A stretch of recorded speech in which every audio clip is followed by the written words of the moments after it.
मेरे प्रिय बच्चे, जीवन के इस खालीपन को, इस रिक्तता को भरने के लिए तुमने सदैव नई नई चीजों को करने का प्रयास किया, नई नई चीजों को जानने का, नई नई चीजों में उतरने का तुमने प्रयास किया कि तुम क्या जान लो, क्या पा लो और किस तरह से पूर्ण हो जाओ।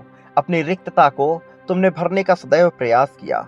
लेकिन याद रखो, बहुत ध्यान से सुनो कि संसार में जो खाली है वही असीम है। कई बार खाली होना आवश्यक हो जाता है। जब मनुष्य खाली होता है हर तरह से, तो उसके पास अवसर होता है सब कुछ भरने का, सब कुछ पाने का। मेरे प्रिय, तुम जिस चीज से सबसे ज्यादा डरते हो वही तुम्हें मुक्त करने आया है। ये रिक्तता, ये खालीपन, ये शून्य जिससे तुम घबराते हो, जिसे तुम पाना नहीं चाहते और जिसके होने से तुम अपने वजूद को खतरे में आंकते हो, प्रिय बच्चे, यही तुम्हारे लिए है। तुम अकेलेपन से डरते हो, चुप्पे से डरते हो, रुक जाने से डरते हो। क्यों मेरे प्रिय? क्योंकि जब सब रुक जाता है तो तुम्हें खुद से मिलना पड़ता है, और खुद से मिलना बहुत आवश्यक है। ये संदेश तुम्हारे पास इसी कारण से आया है, ताकि तुम खुद से मिल सको, अपने भीतर की रिक्तता को पहचान कर अपनी असीम क्षमता को जान पाओ और तीव्रता से उस जीत की ओर बढ़ सको जो अब तक तुम नहीं पा सके हो। लेकिन अब तुम्हें जीत को पाना ही होगा। अब ना तुम इससे वंचित रह सकते हो, ना वंचित रहना एक विकल्प है। मेरे प्रिय बच्चे, तुम्हें हर हाल में इस संदेश को पूर्णतः अंत तक सुनना ही होगा। किसी भी परिस्थिति में, चाहे ये तुम्हारे हक की हो अथवा नहीं, इसे बीच में छोड़कर जाने की, अनदेखा करने की भूल बिल्कुल भी ना करना। अन्यथा तुम वो पाने से वंचित रह जाओगे जो तुम्हारे जीवन को, भाग्य को पूरी तरह से बदल सकता है। ये तुम्हारे पास आया है, तुम्हारे लिए आया है, अभी आया है। इस संसार ने तुम्हें सिखाया, भरते रहो। दिन को काम से भरो, मन को विचारों से भरो, दिल को लोगों से भरो, जीवन को शोर से भरो। और फिर कहा, खाली मत रहो। लेकिन सत्य वास्तव में इसके विपरीत है, इसका उल्टा है। जो भरा हुआ है वो और कुछ नहीं ले सकता, जो खाली है वही सब संभाल सकता है। घड़ा मिट्टी की वजह से काम का नहीं होता, घड़ा अपने खाली स्थान की वजह से काम का होता है। तुम्हारा ये शरीर भले ही किसी तत्व का निर्मित हो, उस तत्व का जिससे परम चेतना बनी है, उस तत्व का जिससे ये परम आत्मा निर्मित हुई है, जिससे ब्रह्मांड निर्मित हुआ है, लेकिन इसका वजूद इसके कारण से नहीं है। इसका वजूद तुम्हारे अपने विवेक की वजह से है। अन्यथा ये चेतना वैसे भी विस्मृत हुए घूम रही थी, भटक रही थी, दर दर मंजिल नहीं मिली थी। मेरे प्रिय बच्चे, इसके अर्थ को समझो। सोना भले ही अपने आप में कीमती हो, लेकिन उसका मूल्य तब बढ़ता है, उसका वजूद तब अस्तित्व में आता है जब वह आभूषण बनता है। सोना बेशकीमती सदा रहा, हीरा बेशकीमती सदा रहा, किंतु आभूषण बनने पे उसकी गरिमा बढ़ गई। इसको समझो मेरे प्रिय। वो जो खालीपन है उसके भीतर का, उसने उसको महत्व दिया। कमरा दीवारों से नहीं, खाली जगह से उपयोगी बनता है। संगीत सिर्फ सुरों से नहीं, बीच की चुप्पी से सुंदर बनता है।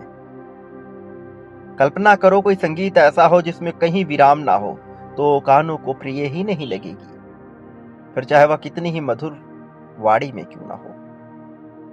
इसलिए खालीपन आवश्यक है, तुम्हें समझना होगा। वो शून्य जिससे तुम घबरा रहे हो वो वास्तव में आवश्यक है। जब तुम इसे समझते हो मेरे प्रिय, फिर भला तुम अपने भीतर की चुप्पी से क्यों डरते हो? जब तुम्हारे जीवन में कुछ टूट जाता है, कुछ छूट जाता है, कुछ चला जाता है, तुम कहते हो सब खाली हो गया। नहीं मेरे प्रिय, खाली नहीं हुआ, नई जगह बनी है। नई जगह जो आवश्यक है। परम चेतना कभी भरने से काम नहीं करती, वो पहले खाली करती है, पात्र बनाती है।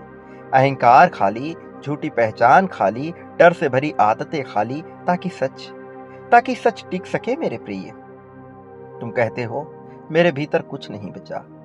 यही वह पल है जहां से सब शुरू होता है।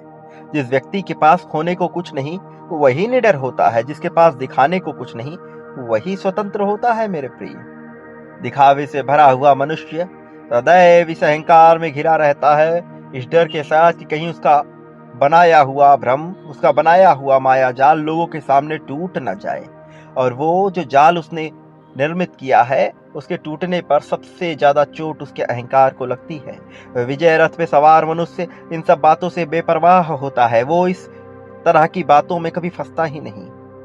तुम आत्मविश्वास ढूंढते हो भीतर कुछ जोड़कर, लेकिन वास्तव में आत्मविश्वास आता है भीतर से कुछ हटाकर। जब तुम हटाते हो तो आत्मविश्वास निर्मित होता है। जब तुम खुद को साबित करना छोड़ देते हो तो तुम्हारी उपस्थिति अपने आप भारी हो जाती है। दुनिया तुम्हारे शब्दों से नहीं, तुम्हारी खाली जगह से प्रभावित होती है मेरे प्रिय। जिसे चुप रहना आता है उसे सुना जाता है, जिसे रुकना आता है उसके पास दौड़कर चीजें आती हैं। ध्यान दो, प्रकृति कभी जल्दबाजी नहीं करती, फिर भी सब कुछ हो जाता है। क्यों?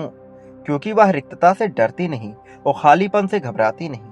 तुम हर समय कुछ बनना चाहते हो, लेकिन कभी कुछ ना बनने की हिम्मत करके देखो, वही तुम्हारी वास्तविक ऊंचाई है। खाली बैठना आलस्य नहीं है, खाली बैठना सत्या की तैयारी है। खाली बैठने के अर्थ को समझो, इसके मर्म को समझो, इसकी पहचान को समझो, इससे जुड़े हुए कर्तव्यों को समझो। जो हर समय व्यस्त रहता है वो खुद से भाग रहा होता है।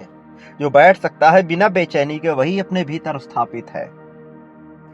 धन की बात सुनो मेरे प्रिय, धन उनके पास नहीं टिकता जो भीतर से खाली होने से डरते हैं। धन उनके पास टिकता है जो मानते हैं कि कमी और रिक्तता अलग अलग चीजें हैं। रिक्त होना, कमी होना दोनों बराबर नहीं है। किसी चीज का ना होना रिक्त होने के समान नहीं है। दोनों में अंतर है मेरे प्रिय। प्रेम उसके पास नहीं आता जो हर पल भराव चाहता है। प्रेम उसके पास आता है जो दूसरों को सांस लेने की जगह देता है, दूसरे के लिए स्थान खाली करता है, निर्मित करता है, और प्रेम वो पा लेता है मेरे प्रिय। परम सत्ता शब्दों से नहीं चलती, न शब्दों में मिलती है, इस शून्य में मिलती है। वास्तव में जब तुम अपने आप को भरा हुआ मान लेते हो, जब तुम मान लेते हो पूर्णता को, तो खालीपन अपने आप निर्मित होता है और एक मौन निर्मित होता है। उस मौन में कोई आवाज नहीं सुनाई देती। तब जब तुम पूछना बंद कर देते हो, जब तुम मांगना बंद कर देते हो, जब तुम साबित करना बंद कर देते हो और सब कुछ प्रमाणित होने लगता है तुम्हारे अपने कृत्यों से। कर्म करते हो, वर्तमान में रहते हो और सब पाने की तुम्हारे रास्ते खुल जाते हैं। तुम्हारा जीवन धीरे धीरे सही जगह बैठने लगेगा। यही सबसे बड़ा चमत्कार है मेरे प्रिय। अगर आज भी तुम्हें खालीपन महसूस हो रहा है, एक अधूरापन महसूस हो रहा है, तो इससे डरो नहीं, इससे घबराओ नहीं। यह अधूरापन आवश्यक है, यह अधूरापन आवश्यक है तुम्हारे पूर्ण हो जाने के लिए। अधूरापन आवश्यक है तुम्हारे अंतिम हो जाने के लिए, तुम्हारे अनंत हो जाने के लिए, तुम्हारे उत्कृष्ट हो जाने के लिए। ये संकेत है कि अब कुछ सच्चा उतरने वाला है। खाली रहो, खोले रहो, स्थिर रहो, क्योंकि जो खाली है वही असीम है मेरे प्रिय। और तुम्हें असीम होना ही होगा, क्योंकि तुम इसी के लिए निर्मित हो। तुम जीत को पाने के लिए निर्मित हो, जीत को अपनाने के लिए, जीत में घुलने के लिए, जीत में शामिल होने के लिए। मेरे प्रिय बच्चे, तुम इसे समझो, तुम इसे जानो, इसे अपनाओ, इसे स्वीकार करो। इसी में तुम्हें ताकत मिलेगी, इसी में तुम्हें अंतिम सच्चाई मिलेगी। लेकिन याद रखना, मनुष्य जो बांटता है वही प्राप्त करता है। प्रेम, धन, संपत्ति, समृद्धि, खुशहाली, जो भी वह बांटता है कई गुना बड़ी मात्रा में, तो तय तुम्हें करना है तुम क्या बांटोगे और तुम वह पालोगे मेरे प्रिय। ये सत्य है, इस सत्य को झुटलाया नहीं जा सकता। अभी संख्या 51,000 लिखकर बांटना प्रारंभ करो और देखो कैसे चमत्कार घटित होता है। ध्यान से सुनो मेरे प्रिय, इस संसार ने तुम्हें गलत आदर्श दिया है। तुम्हें सिखाया गया सहन करो, समझौता करो, चुप रहो। वास्तव में तुम्हें बार बार कहा गया कि तुम समझौता करो, किसी तरह से एडजस्ट करो मेरे प्रिय, और कहा गया कि यही परिपक्वता है। नहीं मेरे प्रिय, यह धीरे धीरे तुम्हारे आत्मा को कुचलने का तरीका है। सहनशीलता और कमजोरी में बहुत महीन रेखा होती है, बहुत पतली रेखा। जो व्यक्ति हर बात सहता है वो महान नहीं बनता, वो अदृश्य बन जाता है। सत्य ये है कि जीवन में आगे वही बढ़ता है जो ये तय कर लेता है कि यह मैं स्वीकार नहीं करूंगा। मेरे प्रिय बच्चे, सीमाएं बनाना क्रूरता नहीं है, सीमाएं बनाना स्वाभिमान है। जो व्यक्ति हर किसी को खुश करना चाहता है वह अंत में खुद को खो देता है। ध्यान दो, प्रकृति में कुछ भी असीम सहन नहीं करता। समुद्र किनारा बनाता है, पेड़ छाल बनाता है, शरीर त्वचा बनाता है तो तुम हर चीज को अपने भीतर क्यों आने देते हो? जो तुम्हें छोटा महसूस कराए वो तुम्हारा नहीं, जो तुम्हें डर में रखे वो तुम्हारा नहीं, जो तुम्हारी अस्पष्टता छीन ले वो तुम्हारा नहीं। तुम्हें अस्पष्टता को अपनाना है, सच्चाई को अपनाना है, इससे जुदा नहीं होना, इससे अलग नहीं होना, इसके साथ रहना है। ये संसार उन लोगों से नहीं डरता जो चिल्लाते हैं। ये संसार उन लोगों से हटता है जो शांति से नहीं कह देते हैं। सुनो, तुम्हें अच्छा इंसान बनने की कोई जरूरत नहीं, तुम्हें स्पष्ट इंसान बनना है। अच्छाई बिना स्पष्टता के शोषण बन जाती है। मेरे प्रिय बच्चे, जब तुम अपनी सीमा तय करते हो तभी तुम्हारी ऊर्जा सही जगह लगती है, और ऊर्जा का सही स्थान ही प्रगति है। तो सहना छोड़ो, स्पष्ट बनो, यही शांत शक्ति है। तुम जानते हो कि ज्यादातर लोग असफल नहीं होते, वो बस जल्दी में होते हैं। ये दुनिया तुम्हें दौड़ाती है, जल्दी सीखो, जल्दी कमाओ, जल्दी दिखाओ, जल्दी साबित करो, और जो रुकता है उसे पीछे कहा जाता है। लेकिन सच वास्तविकता में उल्टा है। जो व्यक्ति समय के दबाव में नहीं आता, समय उसी के लिए काम करने लगता है। घड़ी कमजोरों को डराती है। मजबूत लोग घड़ी को देखते हैं लेकिन उसके अनुसार जीते नहीं। जल्दबाजी डर का सबसे सभ्य रूप है। डर कि कहीं मैं छूट न जाऊं, कहीं मैं पीछे न रह जाऊं, कहीं मैं कम न साबित हो जाऊं। पर सुनो, जो तुम्हारा है वो जल्दी से नहीं जाता, और जो जल्दी जा रहा है वो कभी टिकने वाला नहीं था। प्रकृति को देखो, बीज जल्दी नहीं उगता, नदी जल्दी नहीं बहती, पर्वत जल्दी नहीं बनते, फिर भी सब कुछ अपनी जगह पहुंचता है। जब तुम हर निर्णय जल्दबाजी में लेते हो, तुम भविष्य को डर के हवाले कर देते हो। जब तुम ठहर कर निर्णय लेते हो, भविष्य तुम्हारे साथ चलने लगता है। शांत व्यक्ति धीमा नहीं होता, शांत व्यक्ति सटीक होता है। धन जल्दी करने वालों से फिसल जाता है, सम्मान जल्दी बोलने वालों से दूर रहता है, स्थिरता जल्दी बदलने वालों को कभी नहीं मिलती। सुनो, अगर तुम्हारा मन हर समय जल्दी में है तो समझ लो तुम अपने केंद्र से दूर हो। केंद्र में आने का एक ही तरीका है, आज को पूरा जियो, पूरी तरह से जियो, वर्तमान को महसूस करो, ना भागो, न डराओ खुद को। जिस दिन तुम समय से लड़ना बंद कर दोगे, उसी दिन समय तुम्हारा साथी बन जाएगा। धीमे रहो, साफ रहो, स्थिर रहो, क्योंकि जिसे समय नहीं चला सकता उसे कोई नहीं हिला सकता, और तुम वो विजेता हो जिसे कोई हिला नहीं पाएगा। मेरे प्रिय, ये जीवन तुम्हारा है। जीवन की सच्चाई को देखो, इसे सत्यता में स्वीकार करो, पूर्णता में स्वीकार करो। तुम्हारा उद्धार होने का समय आया है। ये उद्धार तुमसे टाला नहीं जा सकता मेरे प्रिय, लेकिन तुम्हें बांटना तो होगा ही।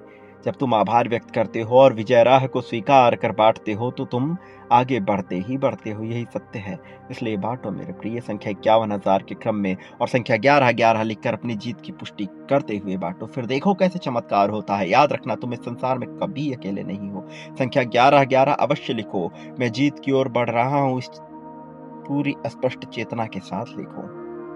देखो चमत्कार होगा मेरे प्रिय। मेरे आने वाले संदेशों की प्रतीक्षा करना, अवश्य करना। मैं आऊंगा तुम्हारा मार्गदर्शन करने, तुम्हें जीत दिलाने, जीत की राह में तुम्हें अनंत ऊंचाइयों तक लेकर जाने के लिए। मेरे प्रिय बच्चे, याद रखो, ये संसार तुम्हारा है। इस संसार में तुम्हारी विजय पहले ही सुनिश्चित है। जो तुम्हारा है उससे तुम्हारे अधिकार को अलग किया ही नहीं जा सकता। मेरे प्रिय बच्चे, सदा सुखी रहो, खुशियां बांटो। खुशी बांटना, खुशी पाना, खुशी पर तुम्हारा अधिकार सुनिश्चित होना, ये तय हो चुका है, तो इससे दूर न रहो। मेरे प्रिय बच्चे, मैं तुम्हारे पास हूँ, इसे महसूस करो। तुम्हारा कल्याण होगा, तुम्हारी प्रगति होगी, तुम्हारा उत्थान होगा, तुम्हारी उन्नति होगा, तरक्की होगी। यही कल्याण है जो तुम्हें हासिल हो रहा है मेरे प्रिय बच्चे, अभी इसी पल से।